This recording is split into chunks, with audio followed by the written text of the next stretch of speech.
बस बीच में अगर मेरी आवाज 1 मिनट से अधिक समय के लिए म्यूट हो जाए तो मुझे बोल दीजिएगा, क्योंकि मैं 1 मिनट से अधिक समय के लिए चुप नहीं हो सकता हूँ। ठीक है ना? ठीक है सर। तो इसके अगर जी 1 मिनट सर। से अधिक समय तक मैं म्यूट हूँ तो मुझे बोल दीजिएगा। इसका मतलब है कि वो मेरी प्रॉब्लम नहीं, कहीं ना कहीं टेक्निकल कुछ इशू आ गया है, इसीलिए मैं चुप हो गया हूँ। ठीक है ना? ठीक है।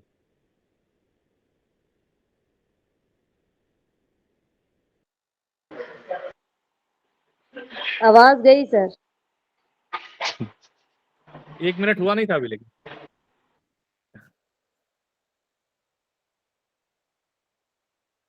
चलिए। ओके, सो हम जो है एक एक करके बढ़िया तरीके से हमारा जो पैसेज है उस पैसेज का हम अनुवाद करेंगे। ठीक है। मनुष्य के रहन सहन का ढंग हर युग में बदलता है।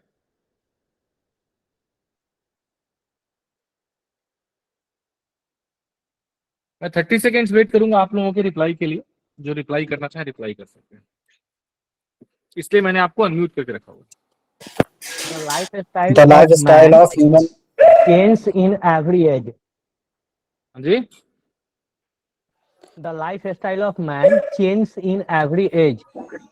नहीं, आपकी आवाज नहीं आ रही। The Humans' way lifestyle. of living changes in every era. अच्छा, the life style of human being change in every era. हमने ये किया है sir. The way of Second. living of sir, the way of living of human being changes every era.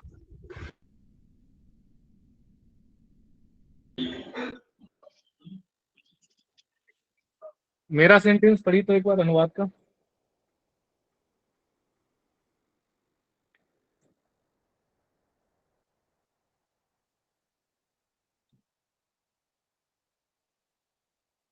अरे पढ़िए, कोई तो पढ़िए जिनका नेटवर्क अच्छा हो। बाकी एक दो लोगों का नेटवर्क अच्छा नहीं है।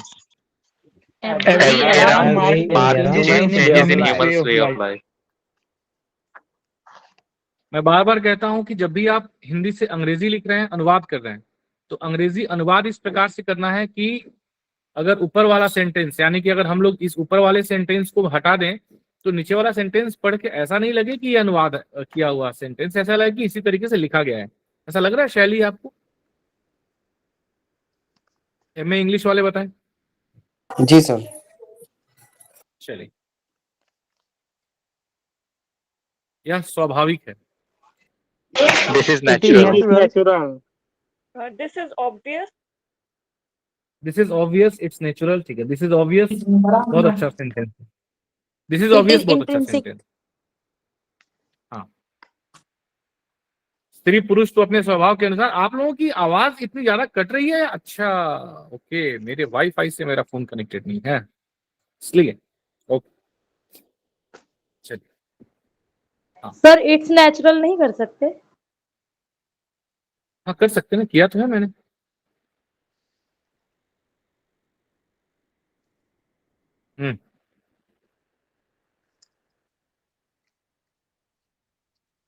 According to his her nature, female and male decide her his lifestyle. Men her and he female decide their lifestyle according to. ये हर हिज किसने बोला? सर मैंने। हर हिज क्यों बोला गौरव जी? आपकी तो बहुत अच्छी अंग्रेजी है। हाँ, सर यहाँ स्त्री पुरुष है ना, तो दोनों के लिए देयर यहाँ सिंगुलर में लिखना सही नहीं लगा। सर यहाँ वेरी की जगह डू लगा सकते हैं क्या?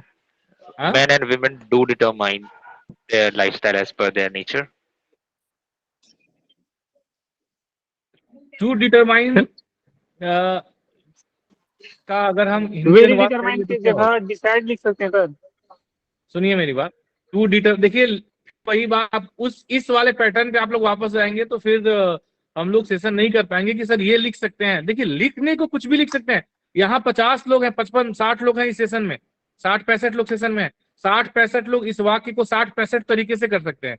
अब आप मुझसे पूछे कि सर ये कर सकते हैं? सर ये आप बिल्कुल कर सकते हैं। ये अनुवाद है, ये कोई हाँ या ना वाला क्वेश्चन नहीं है कि पानीपत की लड़ाई कब हुई थी, है ना? तो पानीपत की लड़ाई, पहली लड़ाई कब हुई थी? तो जब हुई थी तब हुई थी।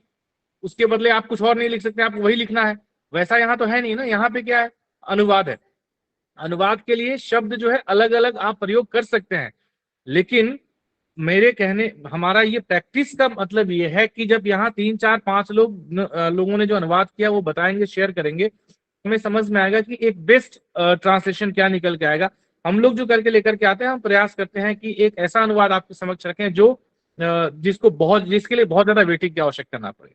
ठीक है, तो ये वाला क्वेश्चन जो आप पूछ रहे हैं ना सर, डिसाइड कर सकते हैं सर, ये कर सकते हैं आप, ऐसी कोई दिक्कत की बात नहीं है। परंतु हाँ, परंतु बिल्कुल ठीक है, परंतु यहाँ पे हमें देखना है कि बेस्ट क्या होगा।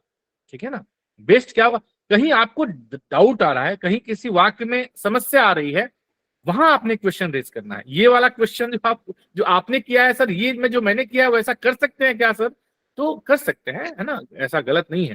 सर ठीक है, इस सेंटेंस में वेरी डिटरमाइन क्यों आया है सर? वेरी का यहाँ क्या यूज है? आप बताइए क्यों आया है। कर ही लेते हैं, कर ही सर लेते हैं। कर ही emphasize लेते करने हैं, के लिए, यहाँ पे स्त्री पुरुष तो, हाँ emphasis देने स्त्री के लिए। पुरुष, हाँ अपने स्वभाव के अनुसार अपनी जीवन शैली तय कर ही लेते हैं। Men and women very determine their life style as per their nature. ठीक है, पूरी प्रकृति के संतुलन के लिए ईश्वर ने स्त्री और पुरुष को अलग अलग बनाया।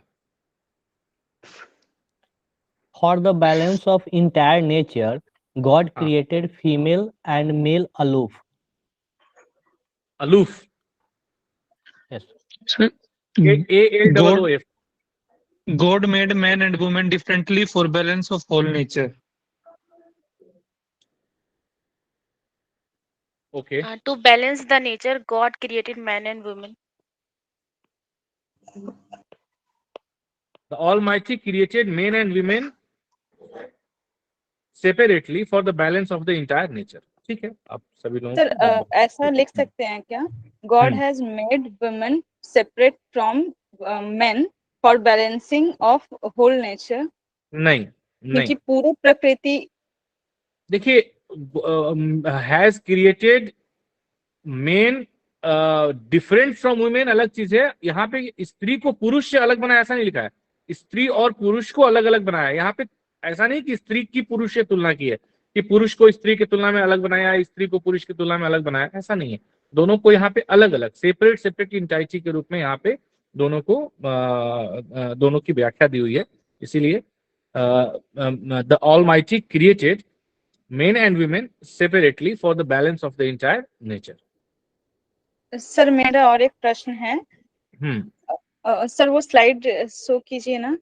इक्विलिब्रियम, ठीक है, अच्छा वर्ड है इक्विलिब्रियम। हाँ बोलिए सर, मैंने सर, इक्विलिब्रियम बहुत का ही वर्ड कहा था, बिकॉज वो एक्चुअली इकोनॉमिक्स में यूज किया था, मुझे नहीं मालूम कि यहाँ पे हाँ, वो प्रयोग नहीं ठीक है, इकोनॉमिक्स का भी वर्ड है इक्विलिब्रियम, तो मेरे ख्याल से केमिस्ट्री में भी प्रयोग में लाया जाता है, अच्छा वर्ड है, कर सकते हैं प्रयोग। हाँ बोलिए। Sir for the balance, balance ये थोड़ा अटपटा लग रहा है। फॉर बैलेंसिंग होता ना, प्रीपोजिशन के बाद आईएनजी फॉर्म आता है। बैलेंस नाउन भी होता है। For the balance of the entire nature, ठीक तो है, क्या प्रॉब्लम? सर लेकिन सेपरेटली की जगह इंडिविजुअली नहीं होगा? मैन एंड वुमेन इंडिविजुअली नहीं, इंडिविजुअली नहीं। नो। चलिए, ब्रह्मा जी ने सोच समझकर सृष्टि की रचना में पहले पुरुष के रूप में मनु और पहली स्त्री शत्रुपा को बनाया था। Brahma created Manu as the first male and Satrupa as the first female intentionally before the creation of nature. Sir, in the creation of universe, Brahma ji made sir एक मैं भी बता सकता हूँ, thoughtfully, बताइए तो मैं बोलूँ। हाँ बोलिए।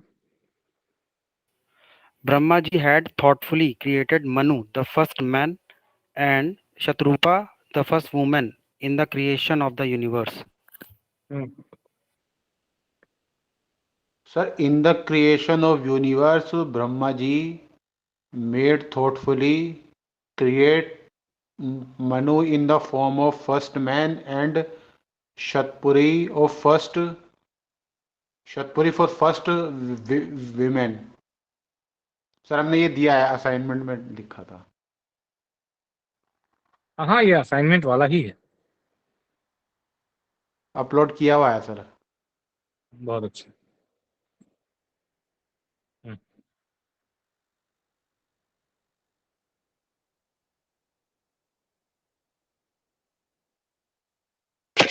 प्रूडेंटली बहुत सुंदर सा वर्ड है सर। हाँ, Brahma ji prudently created Manu as the first man and Shatarupa as the first women of the universe. देखिए, आपका अनुवाद जो है ना बहुत सहज लगना चाहिए। ब्रह्मा हैड इसमें फिर ये सृष्टि की रचना से पहले वाला ये मिस हो गया। हाँ जी, जो ये है हाँ सर, ये सोच समझकर सृष्टि की रचना में ये जो इतना वाक्यांश है इसका अनुवाद नहीं दिख रहा है सर। रचना से पहले ये वाला पार्ट, ब्रह्मा जी ने सृष्टि की रचना में पहले रचना ठीक तो है, क्या मिस हो सही गया? है सर। ठीक है देखिए, सर, ठीक है, फिर ठीक है। आप लोगों, देखिए बार बार हम उसी पॉइंट पे आ जाते हैं कि आप है सर, लोग ठीक है। शब्दों के शब्दशः अनुवाद के पीछे ना जाएं। आप ये समझें कि हमने जो अनुवाद किया, क्या वह अनुवाद दिए गए वाक्यांश या दिए गए वाक्य को पूर्ण रूप से दूसरी भाषा में रूपांतरित कर पा रहा है कि नहीं कर पा रहा है। शैली जो दूसरी भाषा की शैली है ना, वो सहज शैली होनी चाहिए, न कि थोपी हुई शैली लगे। अक्सर ऐसा होता है कि जब हम अनुवाद करते हैं ना, तो हमारा अनुवाद एक मतलब कई बार उस दूसरी भाषा में ना वो असहज सा सेंटेंस बन के आ जाता है। आप लोग इस बात को महसूस करेंगे जब आप हिंदी से अभी हम लोग दूसरा पैसेज जब इंग्लिश से हिंदी का करेंगे तो उसमें आप इस बात को फील करेंगे, है ना, कि हिंदी जब आप अनुवाद करते हैं तो चूंकि आप सब हिंदी बोलने वाले, हिंदी समझने वाले हैं, तो हिंदी की जो एक प्राकृतिक शैली है ना, उस शैली में ना आकर के वो यदि किसी और शैली में आ रहा है तो थोड़ा सा वह आरोपित किया हुआ अनुवाद लगता है। वैसा नहीं लगना चाहिए, है ना। अनुवाद हमेशा सहज लगना चाहिए, उसमें फ्लो मेंटेन होना चाहिए, ठीक है ना। चलिए नेक्स्ट। और उसके पीछे उद्देश्य था कि दुनिया संतुलित रहनी चाहिए। And the motive behind it was that the world should be balanced. ठीक है, बहुत सुंदर। हाँ, And the purpose behind it was that the world should be remain balanced. And there was a motive behind it. The world should be in balance. should be remained जो है वो तो नहीं होगा, should remain balanced हो सकता है, Balanced. should be balanced हो सकता है, should be remained नहीं होगा, should remain balanced या should be balanced, है ना, ये हो सकता है। The aim behind that was the balance of world should be maintained. हाँ, It should be in balance. the sole purpose behind it was to maintain the balance on the earth.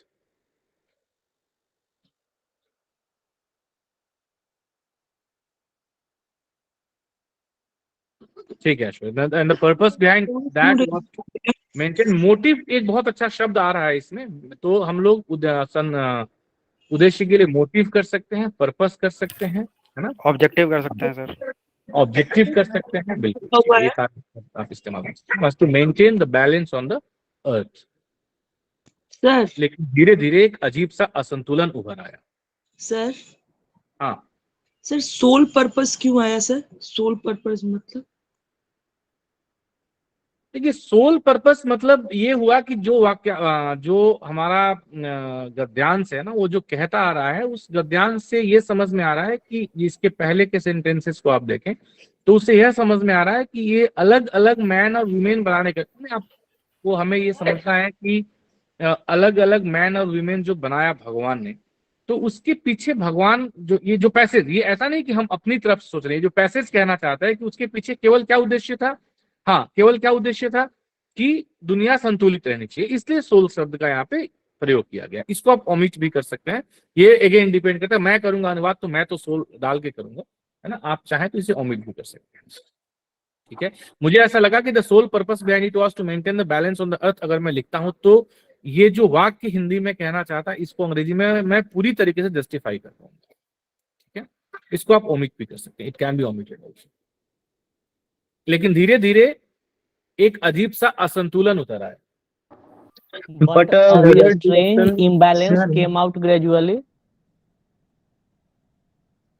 ठीक है, but gradually an infrequent imbalance occurred.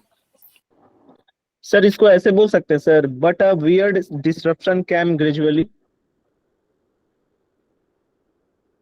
Disruption नहीं होगा। देखिए, disruption is not imbalance, है ना।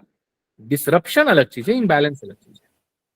Disruption का जो शाब्दिक अर्थ आएगा सर वो उथल पुथल आएगा, वो सही नहीं है, इम्बैलेंस नहीं, सही शब्द है। इम्बैलेंस अब यहाँ पे सर इस शब्द को अकर्ड को सर जो है इसे कई सारे सिनोनिम से रिप्लेस किया जा सकता है, क्योंकि बताइए। उत्तर आय के लिए सर पहले सहसा जो है वो अनुवाद दिमाग में नहीं आया था कि उत्तर आय के लिए क्या लिखा जाए, तो इसके लिए एक फ्रेजल वर्ब यूज कर सकते हैं क्रेप्ट इन, उसके अलावा एक शब्द यूज कर सकते हैं सब्सिडेड। तो ये 3 दूसरा वर्ड क्या बोला हैं उत्तर आय के लिए। दूसरा क्या बोला? सब्सिडेड, सब्सिडेड सर, सब्सिडेड। और एक होगा क्रेप्ट इन। पूछ सकते हैं? नहीं, सब्सिडेड, क्रेप्टीन, ठीक है, क्रेप्टीन आप कह सकते हैं। सब्सिडेड इस कॉन्टेक्स्ट के लिए जहां तक मुझे लग रहा है कि subsided will not be that right use. हाँ, बोलिए कोई प्रश्न क्या कुछ पूछ सकते हैं सर? अरे बिल्कुल पूछ सकते हैं, बिल्कुल पूछ सकते हैं। सर मैं थोड़ा हटके पूछा था सर, ये निबंध वगैरह के लिए कब होगी सर प्रैक्टिस शुरू, मतलब निबंध के लिए? आप नाम बताइए सर। मेरा सर सुमित नाम है सर, सुमित।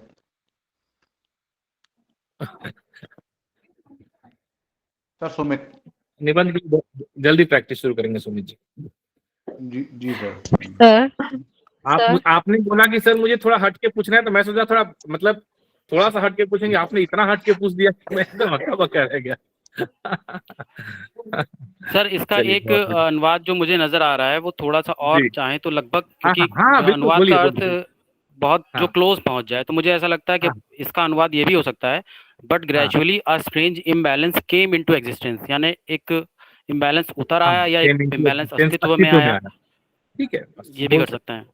लेकिन देखिए क्या है ना कि एग्जिस्टेंस जो शब्द है ना, आप अगर शब्द को समझे तो एग्जिस्टेंस मतलब existence means something to be existed, है ना। यहाँ पे जो असंतुलन की बात की जा रही है ये गलत तो नहीं होगा एग्जिस्टेंस आप जो कह रहे हैं, पर यहाँ पे कोई चीज एग्जिस्ट की बात नहीं की जा रही। यहाँ पे देखिए आप समझिए कि जो असंतुलन है वो किस चीज के बारे में, आगे जब आपने पूरा पैसेज आप सब लोगों ने पढ़ा होगा तो ये असंतुलन की जो बात कही जा रही है वो किस चीज के बारे में कही जा रही है कि ये जो मतलब बोलते हैं ना कि भगवान ने जो ये मैन और वीमेन एक नेचुरल अलग अलग सेक्स दो बना करके भेजे, तो आगे चल के देखेंगे जो सेक्सुअल ट्रांसफॉर्मेशन जो आज के डेट में हो रहा है तो उसको लेकर के ये इम्बैलेंस की बात की जा रही है ना। तो कहीं ना कहीं वो एग्जिस्टेंस मुझे जहां, क्योंकि दिस इज अ प्रोसेस, है ना, दिस इज अ प्रोसेस जो चल रहा है, असंतुलन जो है धीरे धीरे चल रहा है और ये आगे की तरफ बढ़ता चला जा रहा है। तो इन दैट कॉन्टेक्स्ट मुझे जहां तक लग रहा है कि एग्जिस्टेंस उतना सही शायद प्रयोग ना हो, ठीक है ना। पर ठीक है, यदि फिर भी कुछ समझ में नहीं आता और आप लिख देते हैं तो ऐसा नहीं कि पूरी तरीके से गलत हो जाएगा। हाँ बताइए। कहने का ये था कि अगर हमें यहाँ पे एग्जिस्टेंस वर्ड को ना चुनना, जो आपका कॉन्सेप्ट है उसके हिसाब से सीधे से ये समझा जा सकता है कि दुनिया संतुलित रहनी चाहिए थी, उसमें असंतुलन का तो एग्जिस्टेंस था ही नहीं कहीं से भी, तो इसलिए शायद एग्जिस्टेंस वर्ड यूज ना करना हो। मैं मतलब वही मैं कह रहा हूँ कि वो एग्जिस्टेंस, मैं इसको पूरी तरीके से ऐसा नॉकआउट भी नहीं कर रहा हूँ कि नहीं होगा, अगर कुछ समझ में नहीं आ रहा तो कर सकते हैं, गलत नहीं होगा, पर हमें यह समझना है कि उस कॉन्टेक्स्ट में सबसे सही सबसे सटीक शब्द क्या हम यूज कर पाए जो उस समय दिमाग में है ना। और ऐसा भी कई बार ऐसा होता है कि वो लगता है कि यार इसके लिए बहुत सटीक शब्द दिमाग में है पर वो आता नहीं है, तो उसके लिए बहुत समय वेस्ट भी नहीं करना है ना, जो दिमाग में आ रहा है उसको लिख करके बढ़ जाएगी। हाँ सर, ये जो उतर आया शब्द के लिए मेरे मन में 3 शब्द आए थे, जैसे कि एक emerged, एक appeared एंड एक है arrived, तो कौन सा?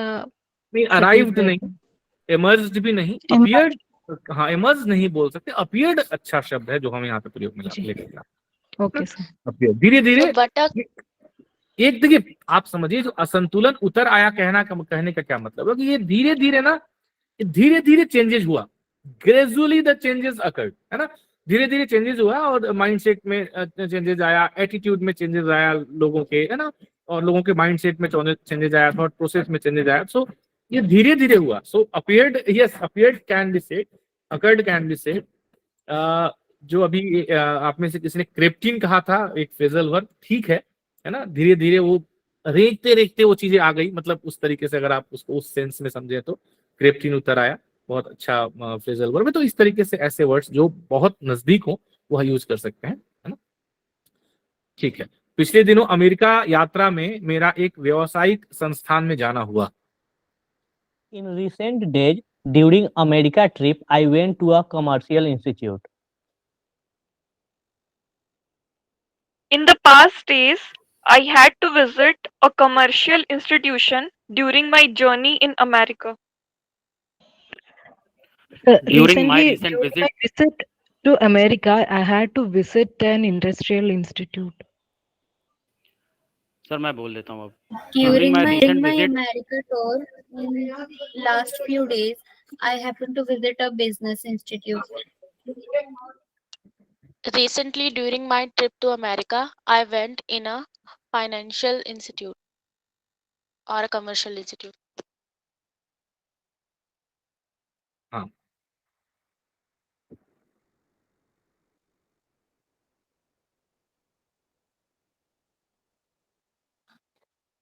I met a woman there.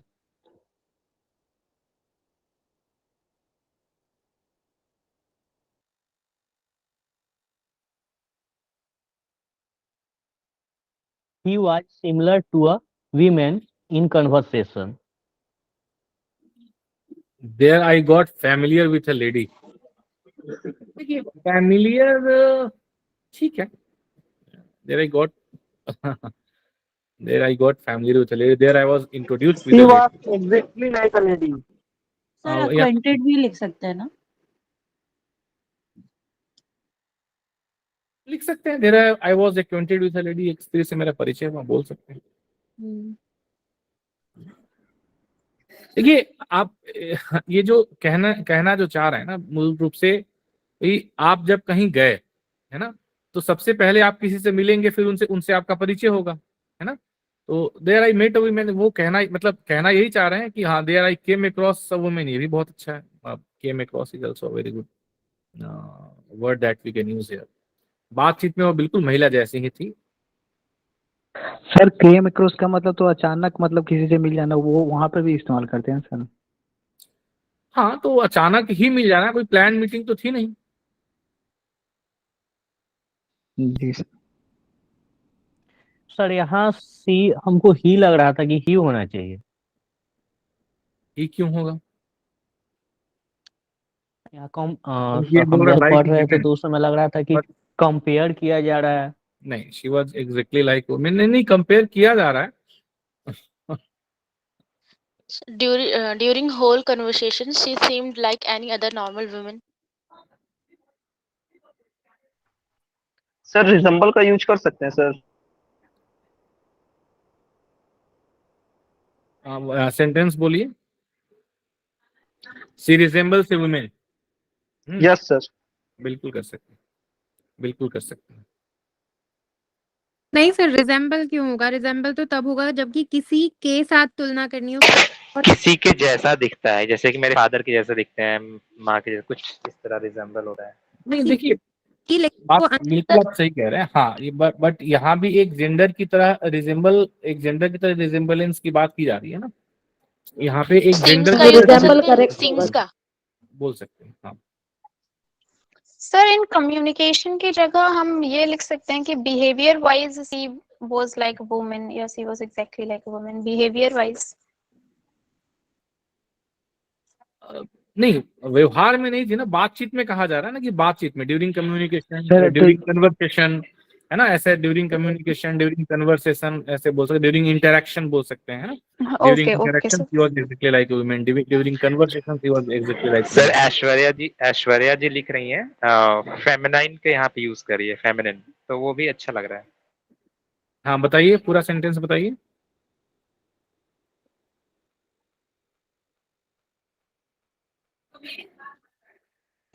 पूरा सेंटेंस बताइए। The woman who was very feminine while talking. पूरा सेंटेंस बोलिए। नहीं आया, मतलब आपने बोला था पर आया नहीं हमारे पास में, सेंटेंस पहुंचा नहीं। There I There met are a woman who was very feminine while talking. while Okay. talking. ठीक है सर, यह कैसा सेंटेंस है समझ नहीं आ रहा है, क्या समझ नहीं आ रहा है खीराम जी?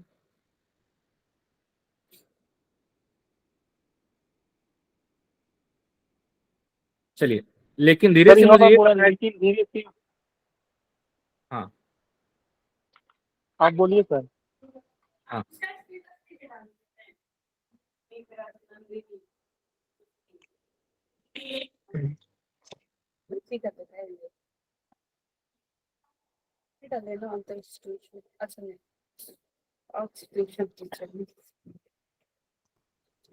हाँ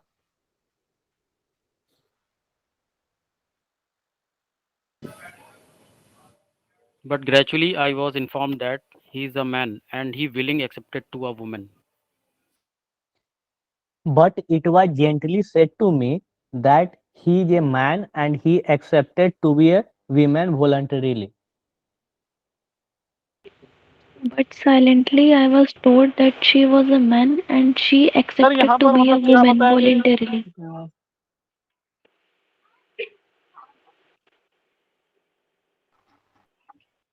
मतलब किसी ने बताया है कि मतलब वो पुरुष है सर के, और उसने बाद में बातचीत के दौरान महिला होना स्वीकार किया, यही होगा ना सर सेंटेंस का मतलब? हाँ सर एक प्रश्न है But sir. quietly it was told me that she is a man and they voluntarily accepted to become women. Sir हम लोग sir Then I asked, has medical practice transformed his body parts? हाँ sir मेरा sir वो last वाले का एक प्रश्न है सर। हाँ हाँ सर इनडायरेक्टली अगर हम लोग लिख रहे हैं तो he was a man and he voluntarily accepted to be a women होना चाहिए ना sir, he was a man होना चाहिए था।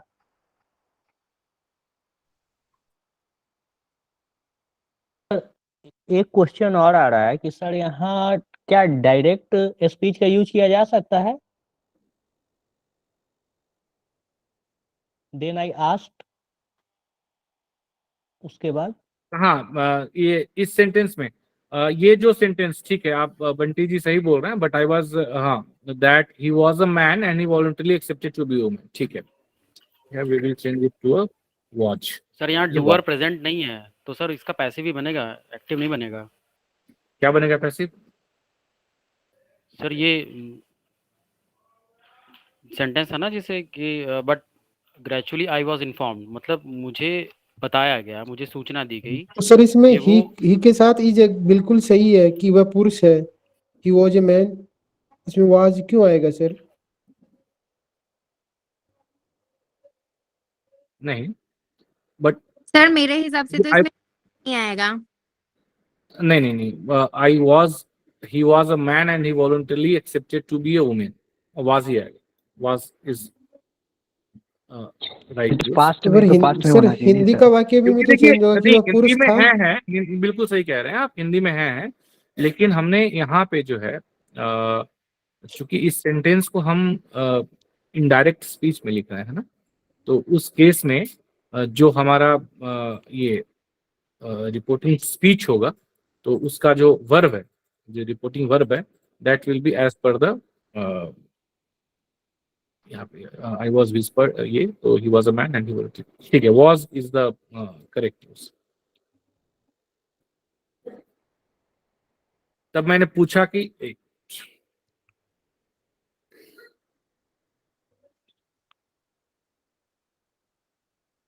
हाँ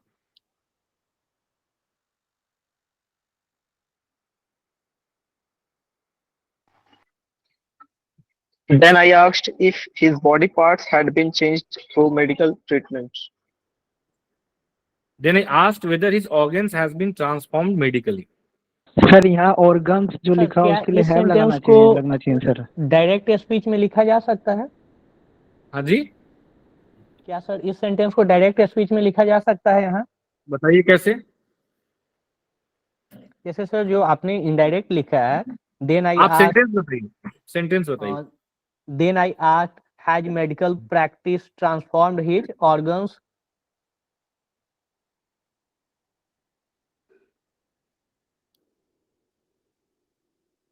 लिख सकते हैं, लिख सकते हैं। सर मेरा भी इसमें एक प्रश्न था। मैंने यहाँ पे लिखा है then I inquired if she had transformed her organ by medical procedure. तो ये मतलब ये ठीक रहेगा? नहीं देखिए, यहाँ पे तब मैंने पूछा कि क्या उनके अंग परिवर्तित हुए हैं, उन्होंने किया है और उनके अंग परिवर्तित हुए हैं, दोनों में थोड़ा सा मतलब अंतर है दोनों में। इसलिए अगर इस तरीके से जो मूल वाक्य आपका जो है वह जिस शैली में, शैली क्या है कि तब मैंने पूछा कि क्या उनके अंग परिवर्तित हुए हैं और क्या उन्होंने अपने अंग परिवर्तित किया है, जैसे वो एक्टिव वॉइस और पैसिव वॉइस वाली बात आ जाती है। तो जिस शैली में, अगर उसी शैली में अंग्रेजी में लिखते वक्त यदि हमें ऐसा लग रहा है कि नहीं अंग्रेजी में वह शैली सटीक नहीं बैठ रही है, तो आप उसमें वॉइस चेंज कर सकते हैं, उतनी लिबर्टी आपके पास रहती है। परंतु यहाँ पे इसको इसी शैली में लिखने में कोई समस्या नहीं है, तो फिर क्यों अननेसेसरी करना है चेंज? जी सर। और सर यहाँ पे हैव बीन होगा या हैड बीन होगा सर? हाँ जी सर लेकिन सर जहाँ पे ये हैड सेकंड लास्ट बीन होगा सेंटेंस में सर? आपने ही वाज लिखा है, मुझे अभी भी यही लग रहा है कि वहां पे शी होना चाहिए। हाँ सर, यही कंफ्यूजन हमको ऊपर में भी था, जो हम आपको बताएं कि सर यहाँ हमको कंफ्यूजन हो रहा था कि वहाँ कंपेयर किया जा आपको रहा है। कंफ्यूजन क्यों यहाँ पे हो रहा है? वह पुरुष हैं। देखिए यहाँ पुरुष के लिए वह जो प्रोनाउन वह जो प्रयोग किया गया है वो किसके लिए प्रयोग किया गया है? पुरुष के लिए।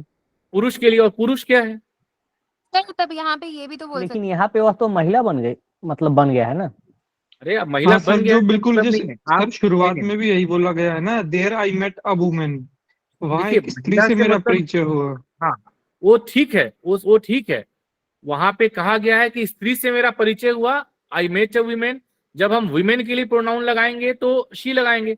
यहाँ पे जब कहा जा रहा है वह पुरुष है, वह प्रोनाउन किसके लिए लगा हुआ है? पुरुष के लिए लगा हुआ है। और पुरुष क्या है?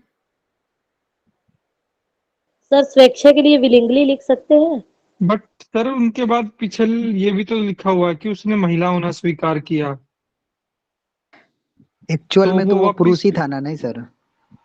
देखिए आप लोग अननेसेसरी के डिस्कशन में मत पड़िए। अगर जो बताया गया है ना, आप अभी इसको समझ लीजिए। अगर फिर भी नहीं समझ में आ रहा है, यह रिकॉर्डेड हो रहेगा, आप एक बार सुन लीजिएगा, प्रैक्टिस कीजिएगा। फिर भी नहीं समझ में आएगा ना, डायरेक्टली पूछ लीजिएगा, कोई दिक्कत नहीं। क्लास को डिस्टर्ब मत कीजिए।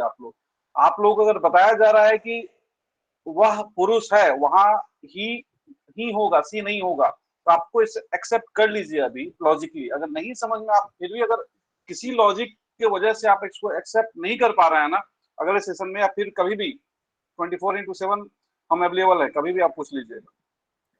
चलिए नेक्स्ट। बिल्कुल अभिषेक जी बता रहे हैं, बिल्कुल 110% सही है। Then it was gently told me to not ask this question, otherwise it would be a crime.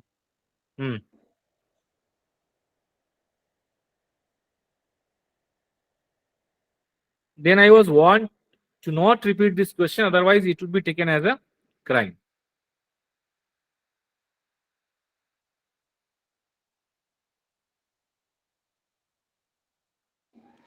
There are many such people in the world. नहीं गौरव जी नहीं। नेक्स्ट कोई और।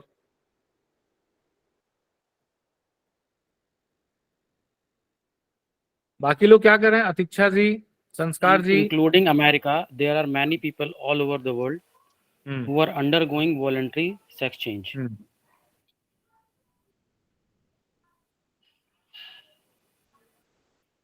सर स्वेच्छा के लिए विलिंगली लिख सकते हैं ना? हाँ लिख सकते हैं, लिख सकते हैं। Including America, the world has such many people who transform their body parts voluntarily.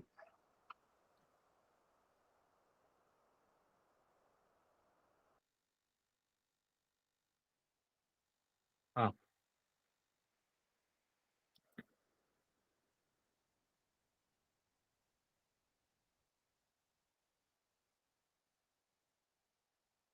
there are number of people around the world including US who are voluntarily transforming their sex. ठीक है, उनका कहना है कि हमारी प्रवृत्ति ऐसी हो गई है। They say that their tendency have become like that. They say that their inclination has become like that. Inclination. Yes, sir. Inclination means झुकाव हो जाएगा वो। ठीक है, सही प्रवृत्ति वर्ड है। के लिए नहीं said that their nature, बिल्कुल सही कह रही है। their nature- प्रवृत्ति के लिए देखिए, प्रवृत्ति के लिए जो भी शब्द है इंक्लिनेशन इस कॉन्टेक्स्ट में बिल्कुल सही शब्द है, आप प्रयोग कर सकते हैं।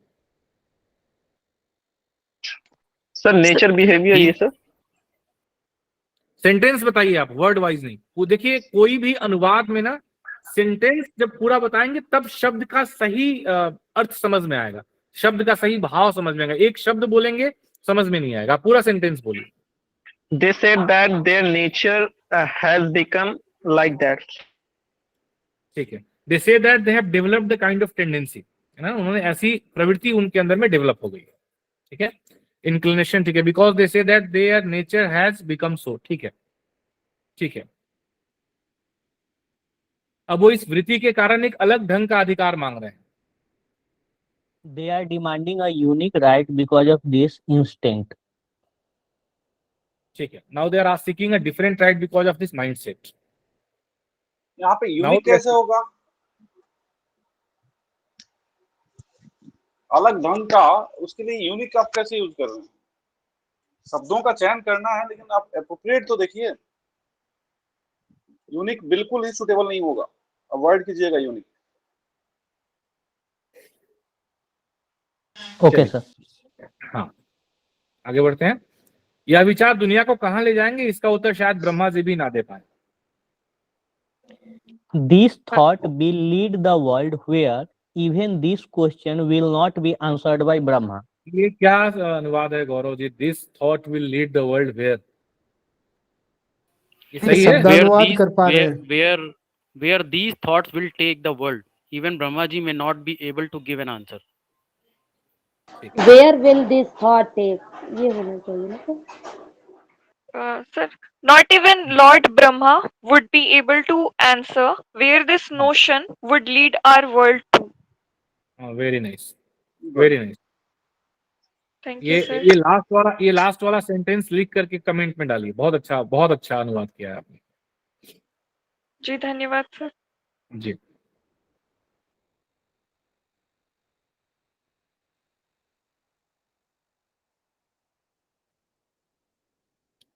चलिए।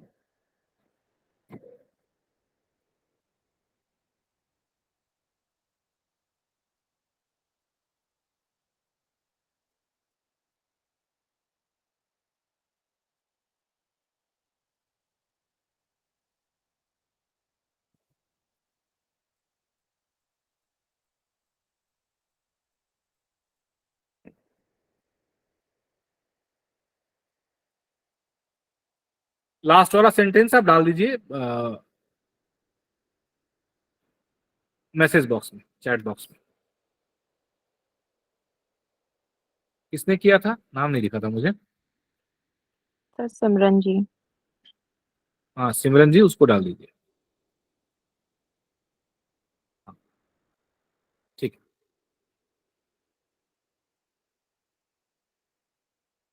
जी सर डाल दिया मैंने। ओके ओके, चलिए।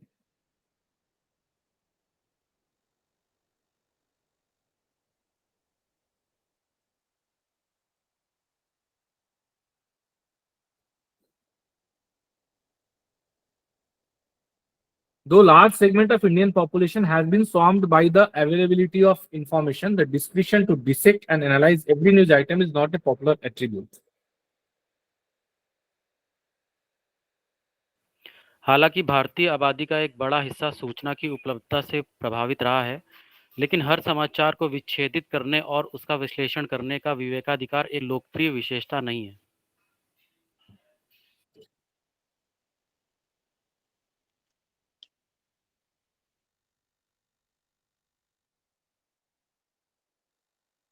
सर मैंने जो सेंटेंस लिखा है उसमें यद्यपि और तथापि इसका इस्तेमाल किया, तो इस तरह से कर सकते हैं? मतलब कर सकते, कोई प्रॉब्लम नहीं।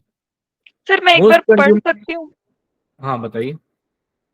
यद्यपि भारतीय जनसंख्या का एक विशाल भाग सूचना की उपलब्धता से भरा पूरा है, तथापि प्रत्येक समाचार विषय को छांटना और उसका मूल्यांकन करना लोकप्रिय गुण नहीं है। ठीक है। Most consumers in general and the rural population in particular receive the news piece on face value.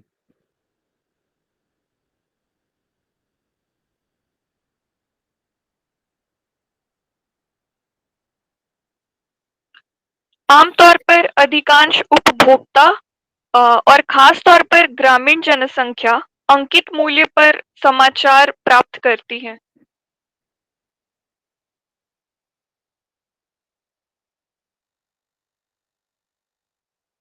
और सर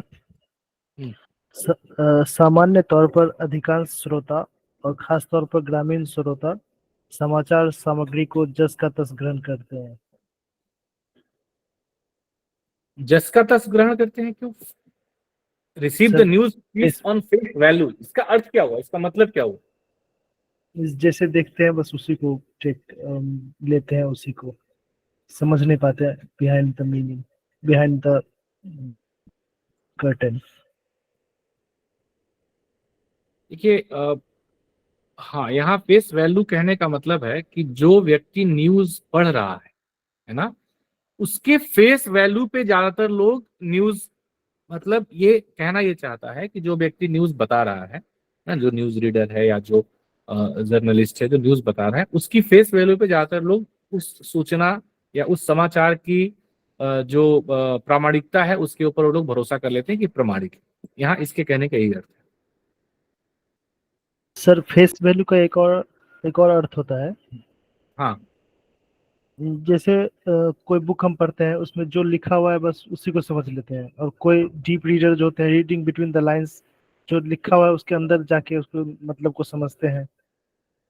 जैसे कोई कहेगा बिल्कुल आप सही कह रहे हैं, बिल्कुल आप सही कह रहे हैं। ये मेरा भी कहने का वही मतलब है कि फेस वैल्यू यहाँ पे, जो फेस वैल्यू का मतलब यहाँ इस सेंटेंस में आ रहा है वो ये कि जिस तरीके से उनको जो भी न्यूज रीडर हैं या जिस तरीके से उनको न्यूज जिस सोर्स के द्वारा दिया जा रहा है उस सोर्स पे वो बिलीव कर रहे हैं कि वहां से हमें सही न्यूज आ रही है, ठीक है ना, और उसको वो लोग उसी तरीके से ग्रहण कर रहे हैं।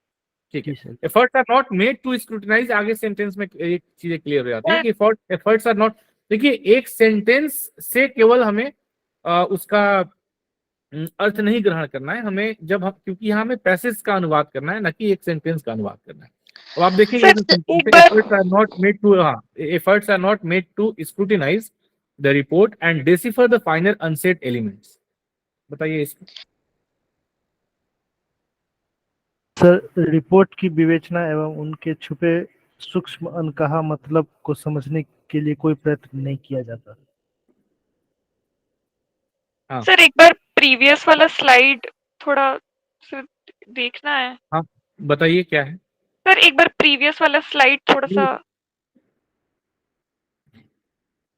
हाँ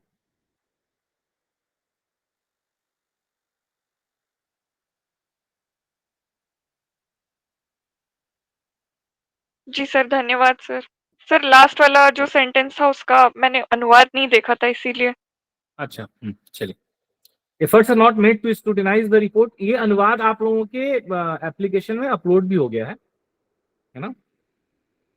जी सर, धन्यवाद सर।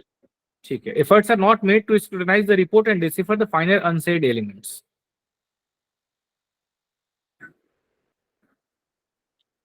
समाचार को जांचने और सूक्ष्म अनकहे तत्वों को समझने के लिए प्रयास नहीं किए जाते। ठीक है। रिपोर्ट की जांच करने और गूढ़ अकथित बातों को समझने का प्रयास नहीं किए जाते। अकथित, अनकही, अनकही भी कह सकते हैं, अकथित कह सकते हैं। तो सूचना के उन अनछुए पहलू व सच्चाई को जानने की कोशिश भी नहीं करते जो अत्यंत आवश्यक होती है। ठीक है, आपका अनुवाद सही है और आपका अनुवाद लगभग भाव भी वही प्रकट कर रहा है, लेकिन ऐसा लग रहा है कि मूल वाक्य से बहुत ज्यादा हटके आपने अपना जो अनुवाद कह दिया, बहुत ज्यादा। देखिए, आप जो मूल वाक्य कहा जा रहा है, आप अनुवादक हैं, आपका जो अनुदित भाग जो है, जिस भाषा में आप अनुवाद करें, आप अंग्रेजी में कर रहे हैं, हिंदी में कर रहे हैं, उसमें परिवर्तन उतने ही करने की गुंजाइश है जिससे कि भाव वही बरकरार रहे और दूसरी भाषा की शैली सही, मतलब एक सटीक शैली आपको मिल जाए। भावों के आधार पे पूरी तरीके से एक अलग सेंटेंस कह देने की भी जो आजादी है आपको इस स्तर के अनुवाद में नहीं है जहां पे आप कर रहे हैं, है ना। आप जब एक बिल्कुल फ्री हैंड अनुवादक जहां पे आप होंगे, जहां पे आपको फ्री हैंड अनुवाद करने को मिलेगा, वहां पे ये फ्रीडम आप ले सकते हैं बिल्कुल। पर यहाँ पे ये अभी आपके पास में ये लिबर्टी नहीं रहेगी, है ना। यहाँ पे आपको यह भी ध्यान रखना है कि बात जो सेंटेंस दिया हुआ क्या है ना, कहा क्या गया है। पूरी तरीके से वाक्यों को आप एकदम से मतलब वो कॉइन को टर्न नहीं कर सकते। There is an implicit trust in media and the voice of the reporter carries enough weight for people at large. Media में अंतर्निहित आस्था है एवं रिपोर्टर की आवाज बड़े पैमाने पर जनता पर महत्व का वहन करती है। ठीक है,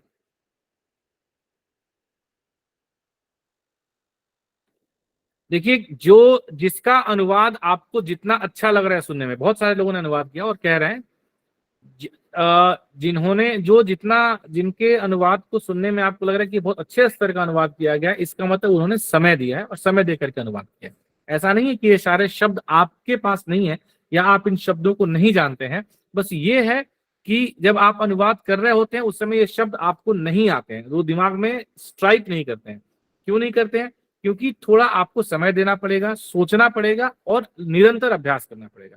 करते करते आपको ये सारे शब्द आने शुरू हो जाएंगे, है ना। ये है। तो बहुत लोगों को ऐसा मैं देख रहा हूँ कि अब धीरे धीरे बहुत सारे लोगों ने बोलना बंद कर दिया।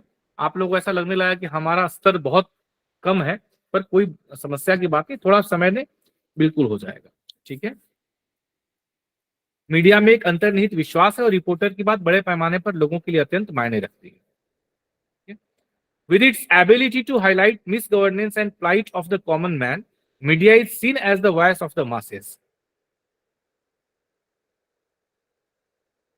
अराजकता और आम लोगों के दुखों को उजागर करने की प्रवृत्ति के कारण मीडिया को आम जनमानस के आवाज के तौर पर देखा जाता है। ठीक है। शासन में कमी होना चाहिए, की नहीं होना चाहिए। शासन में कमी और आम आदमी की दुर्दशा को उजागर करने की अपनी क्षमता के कारण मीडिया को जनता की आवाज के रूप में देखा जाता है। अराजकता बहुत सही शब्द है, आपने सही शब्द इस्तेमाल किया। चलिए, the trust has developed over years and hence the portrayal of any event by media makes a significant impact. अनुवाद इस बात पर निर्भर करता है कि the moment you are translating, उस समय उस पर्टिकुलर सेंटेंस के लिए क्या पर्याय आपके दिमाग में हिट करता है, स्ट्राइक करता है और आपका दिमाग किस दिशा में सोचना शुरू करता है ना।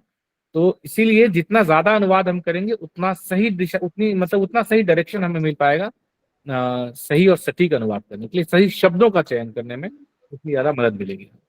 मेरे ख्याल से यहाँ पे टाइपिंग मिस्टेक है ना। क्या हो गया?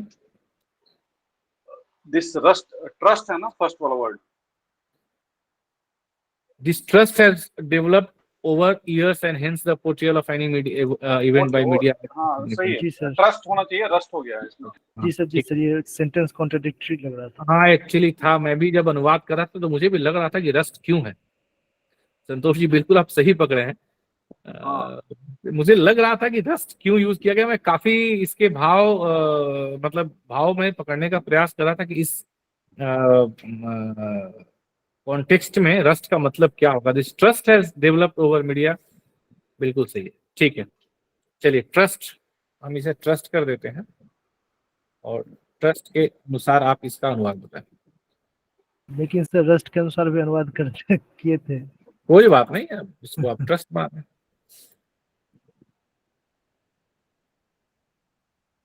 यह विश्वास वर्षों से विकसित हुआ है और इस प्रकार मीडिया द्वारा किसी घटना का वर्णन महत्वपूर्ण प्रभाव डालता है। हाँ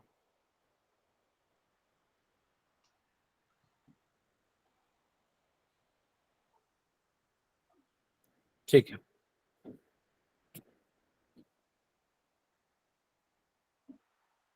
The reality is seen through the lens of media.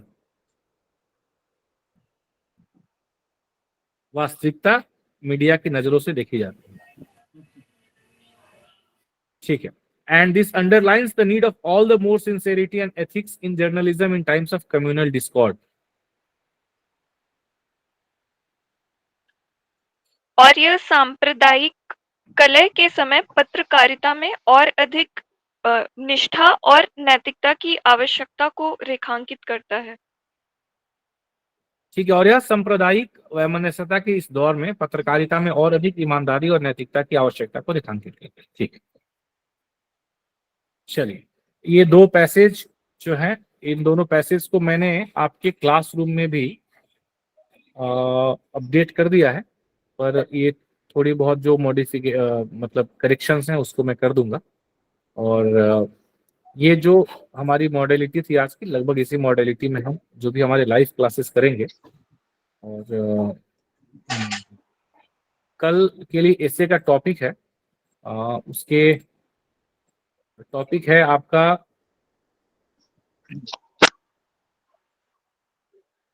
कल के लिए आपका एसे का टॉपिक है developing a sporting culture in India. बताइए इसके बारे में कुछ कोई इनसाइट आउटसाइट बताना चाहेंगे? मैं शेयर कर देता हूं। Developing sporting culture in India मतलब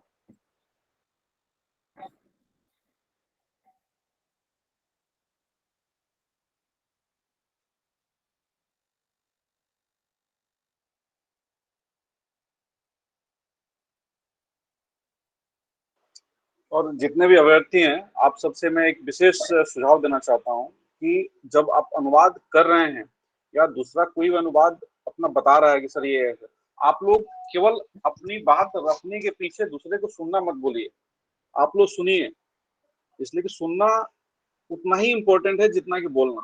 तो आप लोग बोलने के साथ साथ सामने वालों को सुनिए, कंपेयर कीजिए, विच वन इज बेटर।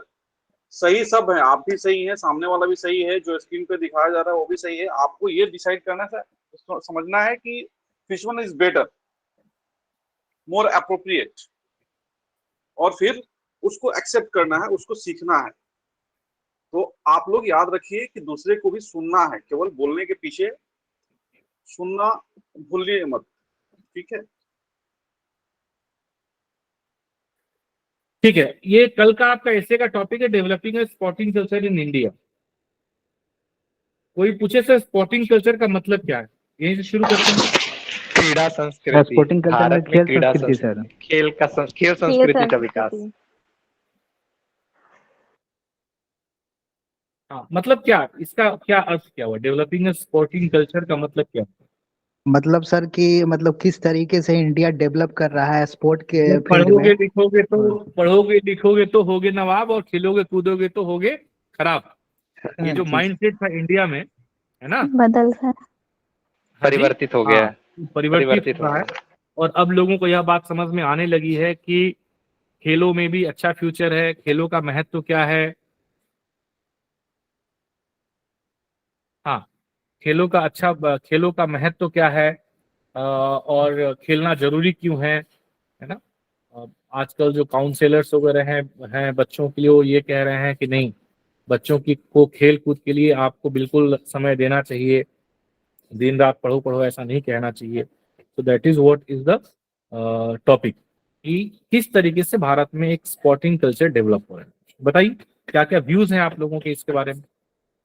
आप हिंदी बोल सकते हैं, आप इंग्लिश बोल सकते हैं, whatever language you are comfortable in, you can go with that. क्या क्या इसके अंदर में स्पोर्टिंग कल्चर। अब देखिए, अगर आपको इसके ऊपर निबंध लिखना है, कहाँ है सुमित जी? है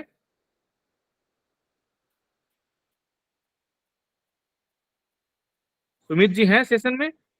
सर हेलो। हाँ जी सर बोल रही हूँ, क्या ये वाला टॉपिक अभी शुरू हुआ क्या? मैं नेट थोड़ा सा प्रॉब्लम था, इसलिए मैं कट करके फिर की हूँ ये वाला निबंध के लिए। अभी ये स्टार्ट टॉपिक आपका कल के असाइनमेंट में ये निबंध है जो आपने लिखना है। अच्छा ठीक है। तो अब देखिए, अब जब भी आप कोई भी ऐसे लिखेंगे, एक आउटलाइन हम खींचते हैं, स्केच खींचने का प्रयास करते हैं, है ना। जब भी आप कोई टॉपिक लिखने के लिए शुरू करेंगे, तो आपके पास एक सबसे पहले आप शुरुआत कहाँ से करेंगे? 500 शब्द में लिखना है आपको, ठीक है। मैंने इस तरीके से आपको बताया। तो 500 शब्दों में सबसे पहले ये कह रहा है, अब देखिए टॉपिक क्या बोल रहा है कि developing a sporting culture in India means something which is developing, it means before the times when it started developing it was not there. Means जब इसके विकास की शुरुआत हुई, धीरे धीरे ये बढ़ रहा है, मतलब कि एक ऐसा समय था, there was a time when it was not developed, it was not developing. Sir पहले हिस्ट्री को रखेंगे ना, सर लेकिन एग्जिस्टेंस तो था ना, स्पोर्ट की हिस्ट्री आएगी सर पहले ना। तो हाँ, तो हम यहाँ से शुरू करेंगे कि भाई अभी डेवलपिंग हो रहा है, तो इससे पहले की क्या स्थिति थी, ठीक है, क्या स्थिति, हम क्या मानते थे कि स्पोर्ट्स जो है क्यों खेलना इतना जरूरी नहीं है। ऐसा माना जाता था कि यार जो बच्चा दिन भर खेलता कूदता रहता है वो जिंदगी में कुछ नहीं कर पाएगा, he won't be able to get any success in his life, तो ये मानते थे। पर क्या हुआ कि एक जो बहुत सारे, एक तो इंडिया से बहुत सारे प्लेयर्स निकलना शुरू किए, उसके बाद में बहुत सारे जो ग्लोबल आप कह सकते हैं मेजर स्पोर्ट्स इवेंट्स थे, वो लगातार बार बार उनका जो है वो जो ऑर्गेनाइज होने शुरू हुए इंडिया के अंदर में, ओलंपिक्स में से लेकर के और बाकी जितने भी मेजर स्पोर्टिंग इवेंट्स है वहां पे हम लोगों की सहभागिता बनी, हमारी भागीदारी बढ़ी, और इस तरीके से धीरे धीरे समय के साथ में एक लोगों के माइंड सेट में परिवर्तन होना शुरू हुआ कि नहीं नहीं, स्पोर्टिंग में भी एक अच्छा कैरियर है, खेल करके भी बच्चे अच्छा कर सकते हैं। ऐसा कहा जाने लगा कि एक स्वस्थ दिमाग के लिए एक स्वस्थ शरीर का होना आवश्यक है, एंड इन दैट वे क्या हुआ, एक माइंडसेट लोगों में डेवलप हुआ। इसीलिए क्या हो रहा है कि एक स्पोर्टिंग कल्चर, सर जो करंट में चल रहे हैं खेल, तो उनका भी डिस्क्रिप्शन देना पड़ेगा। हाँ बिल्कुल, वही मैं वहीं पे आ रहा हूँ। तो ये आपने यहाँ से शुरू करना है। तो उसके बाद क्या हुआ कि आपने एक हिस्ट्री ओवरव्यू दिया।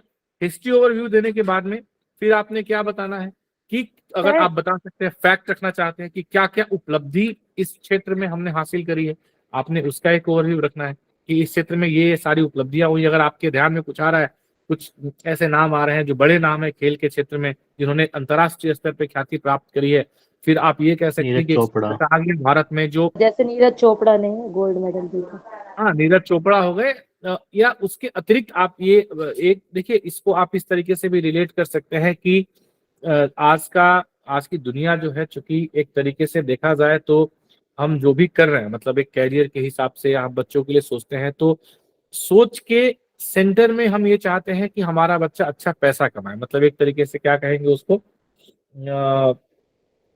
कि हम मतलब हाँ, हमारी जो उन्मुखता है ना, हम एक तरीके से हाँ वो सेंट्रिक हो गए हैं कि हमें हमारे लिए जो मेन मुद्दा है वो क्या हो गया है कि भाई पैसा, मतलब हमें भाई पैसा, तो हम कुछ भी काम करें हमें पैसा आना चाहिए, है ना बच्चों। तो खेल ने एडवर्टाइजमेंट्स के जरिए या जो कमर्शियलाइजेशन हुआ खिलाड़ियों का, या जो स्पोर्टिंग पर्सनालिटीज हैं उनका, है ना, जो एडवर्टाइजमेंट्स वगैरह में उनकी इन्वॉल्वमेंट हुई, और उसके थ्रू उन्होंने जो उनकी जो अर्निंग की शुरुआत हुई, वो एक इतना बड़ा फिगर और इतना बड़ा फैक्टर बन गया कि एक समय ऐसा आ गया कि जब मेजर स्पोर्टिंग पर्सनालिटीज जो है इंडिया में, वो भारत के मतलब अगर टॉप 100 टॉप 50 अगर हम रिचेस्ट पर्संस का लिस्ट उठाएं तो उसमें वे लोग आने शुरू हो गए। तो इसने क्या किया कि एक माइंडसेट, एक माहौल बदला पूरी तरीके से, और फिर जो है पेरेंट्स इस दिशा में सोचने लगे, या स्टूडेंट्स खुद इस दिशा में सोचने लगे कि नहीं, अगर खेल में इतना बड़ा कैरियर भी है तो क्यों ना हम खेल को ही अपना कैरियर बना लें। जहाँ पे एक ऐसा समय हमने देखा, हमारे देश ने देखा कि 8वीं के बाद ना पढ़ाई करने वाले सचिन तेंदुलकर जो है, उनको कहते हैं कि केवल 8वीं पास है, मैट्रिक भी उन्होंने नहीं पढ़ा, भले ही बाद में उनको मानद उपाधियां जो भी दे दी गई, डीलिट और ये सब कुछ, लेकिन वैसे वो 8वीं पास ही थे। तो सचिन तेंदुलकर जो है वो इतनी बड़ी पर्सनालिटी बने केवल एक खेल के जरिए, या फिर इस तरीके से अनेकों नाम जो है। तो इन चीजों ने लोगों के माइंडसेट को बदला। अच्छा, उसके अतिरिक्त आप अगर और थोड़ा एडवांस बढ़ के लिखना चाहें तो आप ये भी लिख सकते हैं कि जो एक इंफॉर्मेशन का जो प्रसार बहुत तेजी से हुआ है ना, जो रिले ऑफ इंफॉर्मेशन बहुत तेजी से हुआ, सोशल मीडिया इत्यादि के आने की वजह से जो चीजें बहुत जल्दी, बहुत तेजी से एक जगह से दूसरी जगह जाने लगी, है ना। सो इन चीजों ने भी जो इंफ्रास्ट्रक्चर इतने डेवलप हुए भारत के अंदर में, है ना, जो गवर्नमेंट ने इतने इनिशिएटिव लिए स्पोर्टिंग लेवल पे ऊपर उठ करके कि हाँ ठीक है उस लेवल का फैसिलिटीज हम प्रोवाइड करेंगे अपने प्लेयर, अपने जो भी हमारे खिलाड़ी है अलग अलग गेम्स के स्पोर्ट्स पर्सन को। तो इन सारी चीजों को ले करके जो है एक बहुत ही पॉजिटिव एक माहौल तैयार हुआ भारत के अंदर में। कॉमनवेल्थ गेम्स यहाँ पे ऑर्गेनाइज हुए और इस तरीके से अलग अलग स्पोर्टिंग इवेंट्स यहाँ पे ऑर्गेनाइज किए गए लगातार। फिर आप उसमें चाहे तो आप जो कुछ गेम्स का कमर्शियलाइजेशन हुआ, जैसे प्रो कबड्डी आया, या फिर बैडमिंटन में भी इस तरह का एक गेम जैसे आईपीएल से शुरुआत हुआ और इस तरीके के जो इवेंट्स हैं उस बाकी सारे गेम्स में भी इस तरीके के इवेंट्स को इंट्रोड्यूस किया गया। तो ये सारे जो मतलब लगातार समय टेक्नोलॉजी के बढ़ने के साथ में ये सारी चीजें जो डेवलप हुई, रेसलिंग में भी बीच में कुछ दिन चला था, इस तरह के इवेंट्स चले थे, प्रो रेसलिंग ऐसे करके कुछ आता था। तो इससे क्या हुआ कि लोगों में जागरूकता बढ़ी। इंटरनेट का आना इसमें एक बहुत बड़ा बहुत मेजर रोल प्ले किया। इंटरनेट की पहुंच लोगों तक होना, क्योंकि लोगों को इंटरनेट के माध्यम से बहुत सारे ऐसे स्पोर्ट्स गेम्स के बारे में जहां लोगों को जानकारी नहीं थी, वहां पे लोगों को एक मतलब ये चीजें जो एक कह सकते हैं कि इंफॉर्मेशन का जो आदान प्रदान बहुत तेजी से हुआ, सूचनाओं का जो आदान प्रदान बहुत तेजी से हुआ, even in the field of games also, वो बहुत ज्यादा हुआ, जिसकी वजह से लोगों को जानकारियां मिलनी शुरू हुई, है ना। जैसे आज कोई चाहता है कि मैं मेरे बच्चे को क्रिकेटर बनाना चाहता हूँ या फुटबॉलर बनाना चाहता हूँ, या मैं मेरे बच्चे को चेस खेलने के लिए, तो आज के डेट में उसके अगर वो जहाँ पे है वहां पे उस तरह की कोचिंग अवेलेबल मान लीजिए नहीं भी उस स्तर का, तो इंटरनेट के जरिए online there are online facilities. आप कोई बच्चे को चेस खिलाना चाहते हैं तो ऑनलाइन दुनिया भर की चेस एकेडमी खुल चुकी है, ऑनलाइन बहुत सारे गेम्स की एकेडमी खुल चुकी है ना। तो मतलब कहीं ना कहीं एक जो रीच, एक जो कह सकते हैं कि मतलब जो उपलब्धता है वो बहुत ज्यादा आसान हो चुकी है, और इसको लेकर के इसकी एक अवेयरनेस बहुत ज्यादा हो चुकी है लोगों के बीच में, and that is the reason that this sporting culture is gradually increasing. और लोग अब उस तरीके से खेलों को नहीं देखते हैं जैसा पहले देखा जाता है। तो इस तरीके से ये पूरे कंटेंट को बना करके विद द फैक्ट्स ऑल्सो, और यदि आपके पास बहुत सारा फैक्ट नहीं है, 2 4 5 जो बड़े नाम है जैसे सचिन तेंदुलकर हो गए, महेंद्र सिंह धोनी हो गए, अभिनव बिंद्रा हो गए, अभी नीरज चोपड़ा हो गए, या फिर पहले मिल्खा सिंह और ध्यानचंद का नाम आप लोगों ने लिया, ये हो गए, पीटी उषा हो गई, जो कुछ नाम आपको ध्यान है, जो अमूनम सबको याद रहता है, तो उन नामों का भी उल्लेख करके और आप अपना ऐसे बढ़िया बना सकते हैं। ऐसा कोई आवश्यक नहीं है कि आपको बहुत सारे नाम, बहुत सारे फैक्ट, बहुत सारे विथ ईयर और विथ द इवेंट याद ही हो। जो मेजर इवेंट जिनको आप जानते हैं, कॉमनवेल्थ गेम्स हुए और इस तरीके के जो भी गेम्स हुए हैं, एशियन गेम्स हुए, कॉमनवेल्थ गेम्स हमने किया। हाँ जी सर, मैं ये पूछना चाहूंगी कि अगर ऐसे में हम इन सबका पॉजिटिव पार्ट दिखा रहे हैं, जैसे कि यहाँ डेवलपमेंट की बात हुई है, लेकिन रीसेंट जो मुद्दे हैं जैसे रेसलर्स के अगेंस्ट जो भी चीजें चल रही थी, वो सब भी मेंशन करना ठीक होगा या नहीं करना है?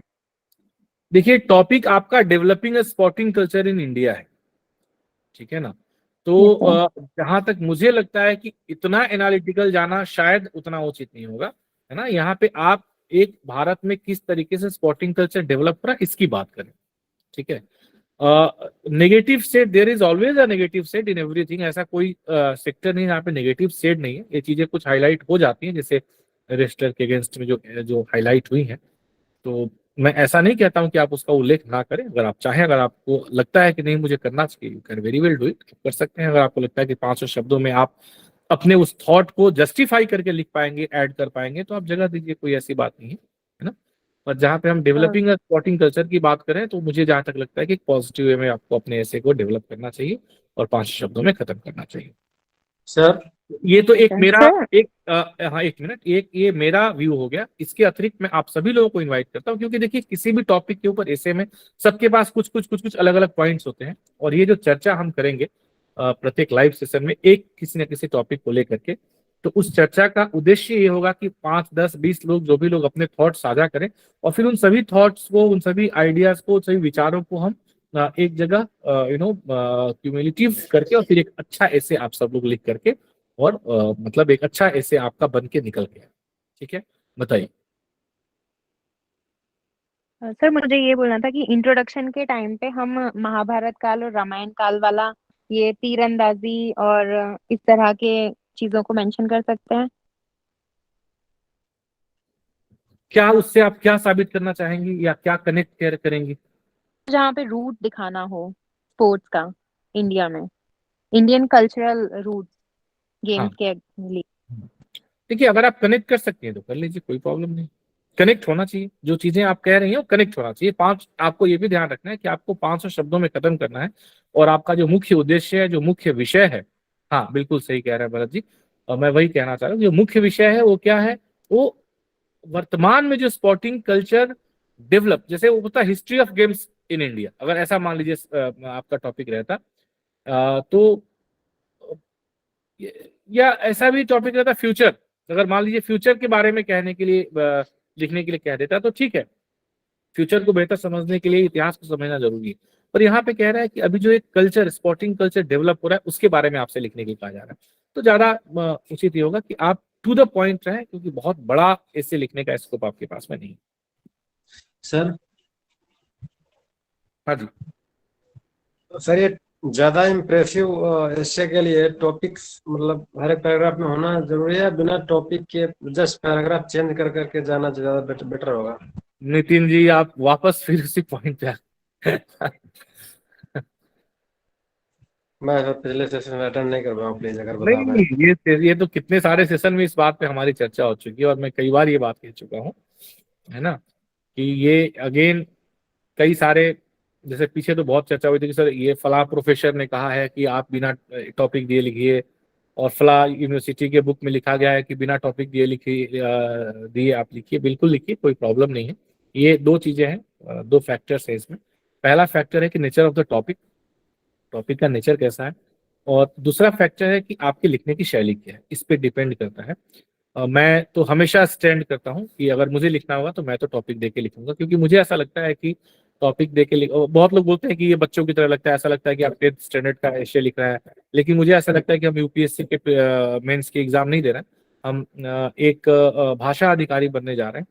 तो हमें अपने मतलब हमारे चूंकि 500 शब्दों में एग्जैक्टली लिबर्टी ऑफ राइटर है, बिल्कुल सही करिए, हमें 500 शब्दों में अपने हम जितनी, जैसे अगर मुझे स्पोर्टिंग कल्चर ऑफ इंडिया लिखना है, एक बहुत बड़ा टॉपिक है और मुझे इसको 500 शब्दों में समेटना है, तो अगर मैं पैराग्राफ दे के लिखूंगा ना, तो 500 शब्दों में समेटना मेरे लिए बहुत मुश्किल हो जाएगा। इतने ज्यादा विचार हैं, मतलब आप सबके पास होंगे।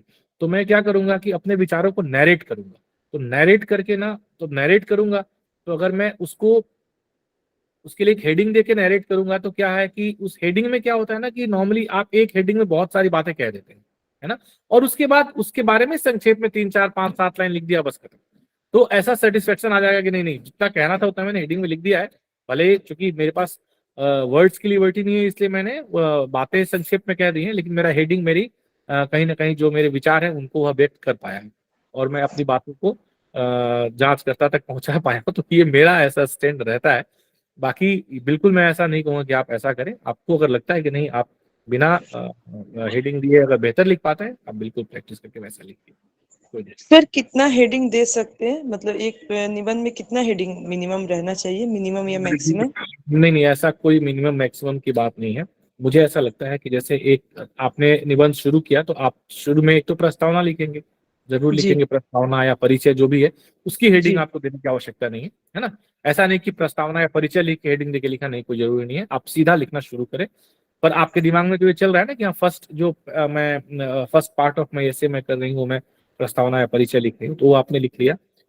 उसके बाद में अब जैसे मान लीजिए कि कोई ऐसा विषय है जिसमें आपको रीजंस देने हैं, है ना, कि इसके कारण क्या है, फिर उस कारण के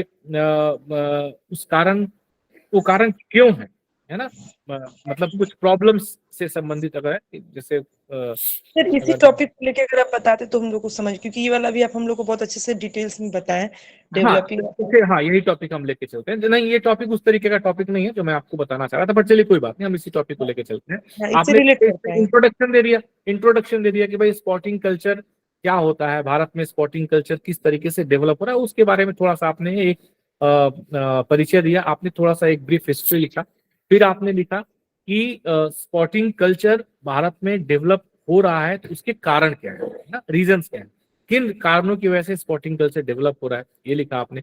उसके बाद आपने एक टॉपिक दे दिया कि स्पोर्ट्स में, अब चूंकि आपने कारण लिखे तो उसमें आपने कहीं ना कहीं जरूर मेंशन किया कि एक बहुत बड़ा रीजन ये है कि भारत को लगातार खेल के क्षेत्रों में उपलब्धियां मिल रही हैं ना। We are medals, gold medals भी आ रहे हैं और बहुत सारी उपलब्धियां आ रही हैं। तो फिर अगला आपने क्या हेडिंग बना दिया कि क्या क्या मेजर उपलब्धियां हैं जो हमने खेल के क्षेत्र में रिसेंटली प्राप्त करी हैं, है ना, वो आपने दे दिया। उसी दौरान आपने ये भी लिखा होगा कि हमने मेजर इवेंट, इंटरनेशनल इवेंट हमने ऑर्गेनाइज करे, इंटरनेशनल इवेंट ऑर्गेनाइज करे, और ना कि इवेंट ऑर्गेनाइज करे बल्कि आज उन इवेंट्स को हम लोगों ने लोगों तक पहुंचाया, आम जन तक इवेंट्स पहुंच गया। मतलब कबड्डी और ऐसे गेम जो आम जनता के बीच में खेले जाने वाले थे, जो गांव में, रूरल एरिया में जिन खेलों, मतलब जिन खेलों को अक्सर माना जाता था कि गांव के खेल हैं, कबड्डी इत्यादि, उनको हमने इस तरीके से इतना मतलब फैसिनेटिंग वे में उसको हमने इवेंट ऑर्गेनाइज कराया और लोगों तक पहुंचाया कि उससे लोग, बिल्कुल गांव गांव के लोग इस तरह के खेलों से और इस तरह के इवेंट से जुड़ गए। तो उन चीजों को आपने उसके अगला एक हेडिंग दे करके, है ना, उसको आपने कर दिया। और फिर उसके बाद में आपने कंक्लूड कर दिया। 500 शब्द लिखने हैं आपको, एक हेडिंग में आप 100 शब्द आराम से, 100, 110, 120 शब्द आप लिख लेंगे, और लास्ट में आपने कंक्लूजन दे दिया। तो 4 से 5 हेडिंग में आपका ऐसे खत्म हो जाएगा।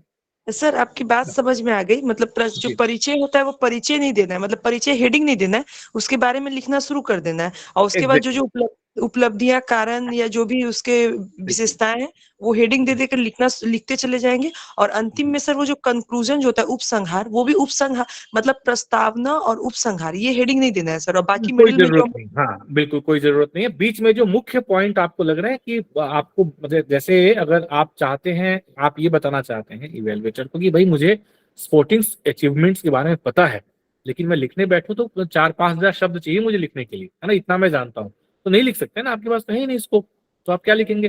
महत्वपूर्ण उपलब्धि, the major achievements in sports, major achievements of India in sports, है ना, वो आपने एक लिख दिया, उसमें 3-4-5 आपने मेंशन किया और आप आगे बढ़ गए इत्यादि करके। आदि इस तरह की, मतलब ऐसी और भी अनेक उपलब्धियां हैं जो भारत ने खेल के क्षेत्र में हासिल करी है, वो एक लाइन लिख करके आप आगे बढ़ गए।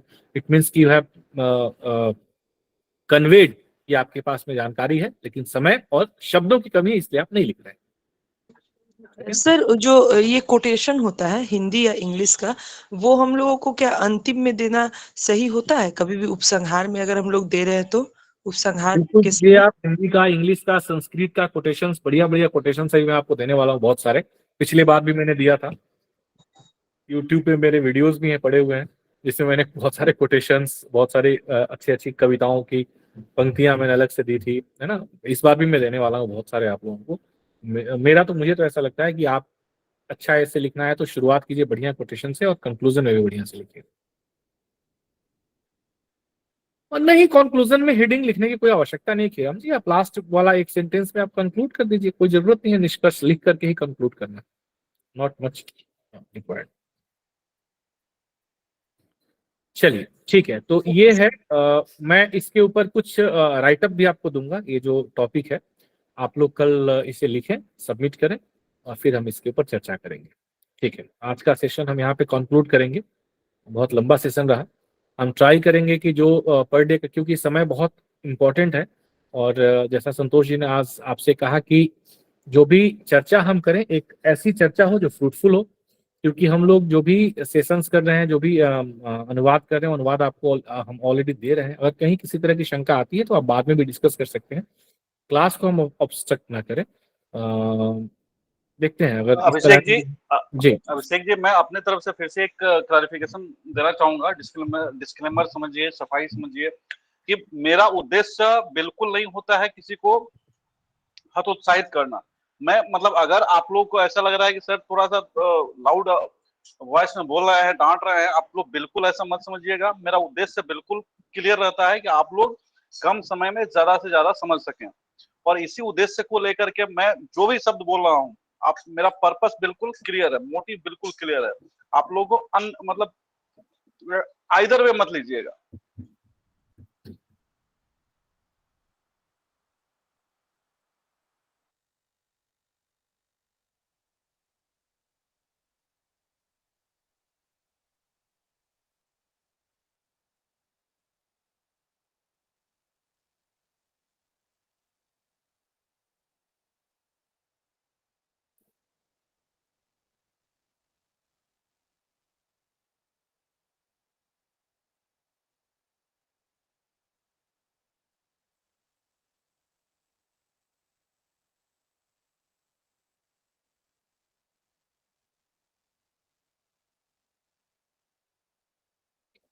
चलिए, एक प्रश्न है Santosh ji, sir thank you so much और थैंक यू वेरी मच में विच इज मोर फॉर्मल, बताइए भाई।